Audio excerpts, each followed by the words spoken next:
In the context of your productions, if you don't show something, as far as the viewer is concerned, it doesn't exist. So when you look at a shot like this of me, if there's something that's just outside the frame, right over there, but the camera never pans over to reveal it to you in the frame, as far as you're concerned, it's not even there. So when you look at a shot like this, I could appear to just be outside enjoying the great outdoors. But if we do pan the camera as I reposition myself, we can reveal to you that I'm actually in Alamo Square, the famous San Francisco park that you've seen in dozens of movies and TV shows. As a viewer of this show, you're at our mercy. You only get to see what we choose to show you, and that's how video works. Well, that sounds like a simple concept. It's actually a lot more important and complex than you might first think. Every time you compose a shot, you either consciously or unconsciously make decisions to include some things to allow them into the frame and to exclude others, to crop them out. So shooting is a process of selectively revealing some things and concealing others. When it comes to revealing and concealing things in your production, the greatest tool that you have is the edge of the frame.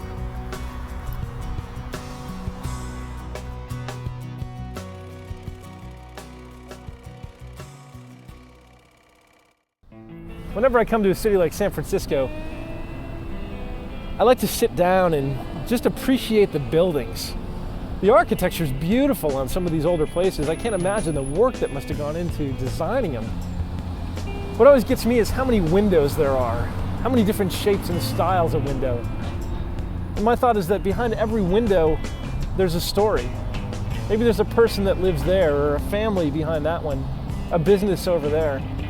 Making video in my mind is a lot like carrying around a tiny window pane. We take it with us and we hold it up to frame part of the world, and we invite our viewers to come and look through the frame that we present to them. Look at that little picture of the world that we frame in the window. The window that we carry around is our viewfinder. The window that they look through as they watch our productions is their TV set. Making video is a process of repositioning the frame again and again and again to give our viewers different looks, different views through the window. And every time we reposition the window of our viewfinder, we make decisions as to what we'll reveal, what we'll allow to enter into the frame, and what we'll conceal, what we'll choose to crop out.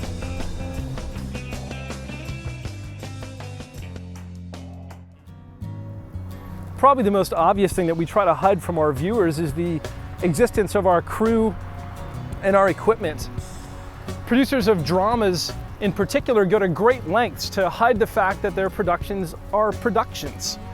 That means not allowing a microphone to dip into the shot or the reflection of a cameraman to be seen in the frame.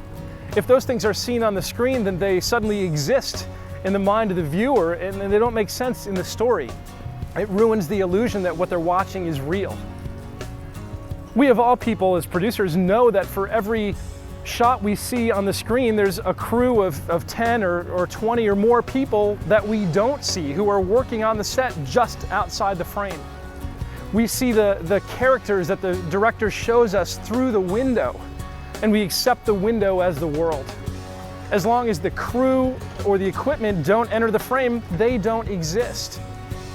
And even though we watch the behind the scenes footage and we've seen the massive crew, the light rigs, the dolly tracks that they're using to shoot the scene, when we watch the movie, we forget those things exist.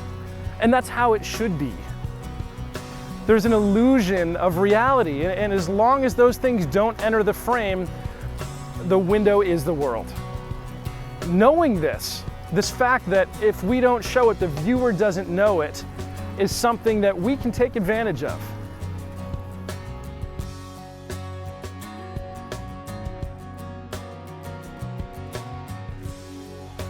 In addition to using the edge of the frame to hide our crew and equipment, we can also use it to hide unwanted or undesirable objects, to keep them out of our productions. So we can make a city like San Francisco look absolutely clean and pristine, or like a horribly polluted place, all depending on what we choose to show or not show in the shots that we take. Now, a lot of what you might choose to conceal or reveal in your productions depends on the agenda of the producer or the purpose of the production. So if we're working for the Department of Tourism, they probably don't want us to show a bunch of filth in the streets or homeless panhandlers or graffiti. But if the job is to raise funds for a rescue mission, those images may be exactly what we do need to see. You can see how quickly this practice of concealing and revealing things with the edge of the frame could easily become an ethical issue. When we shoot video, because of the nature of the lens, you're not seeing the whole picture. You can't. The camera has a limited field of view that you don't have when you look at things in the real world with your eye. So as television viewers, as well as producers, we need to be aware that the images that we see on TV have been filtered. They've been selected for the purpose of telling a story. And the people that tell those stories generally have some kind of agenda. What we see when we watch TV is an incomplete picture. That's just how it is. Another interesting observation is the fact that the human mind somehow extends things it sees inside the frame beyond the frame, whether they really exist or not. So when we look at this shot of Perry as Dr. Jenkins and it's framed in tight, our brains see a doctor and perceive an entire doctor's office that isn't really there. When the camera pulls back, we're surprised to see that he's really just sitting in a warehouse outside a door. He never told you he was in a doctor's office, but it was implied by what he concealed and what he revealed with the edge of the frame. The mind of the viewer creates an office that isn't really there. It only exists in the imagination of the viewer. Once we know how this works, once we understand that the viewer believes that what he sees in the frame extends beyond the frame, we have a new and powerful tool to create unreal realities on the screen. It's really the power of suggestion. In the world of video, if we imply it, the viewers will buy it. I think a lot of videographers have an unhealthy view of their viewfinders.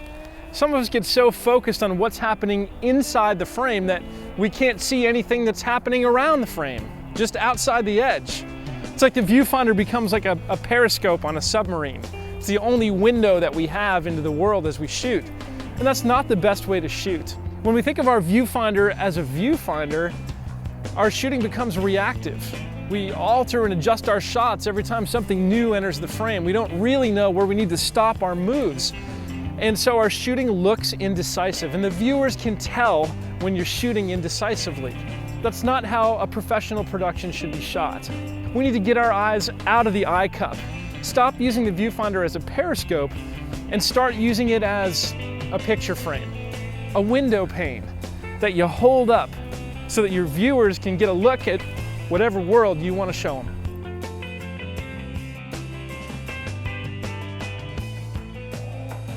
So next time you shoot, take some time to consider what's happening on the edges. We can expand our field of view. We can be better shooters, better editors, and better visual storytellers if we understand the incredible power that the edge of the frame has to influence our audiences.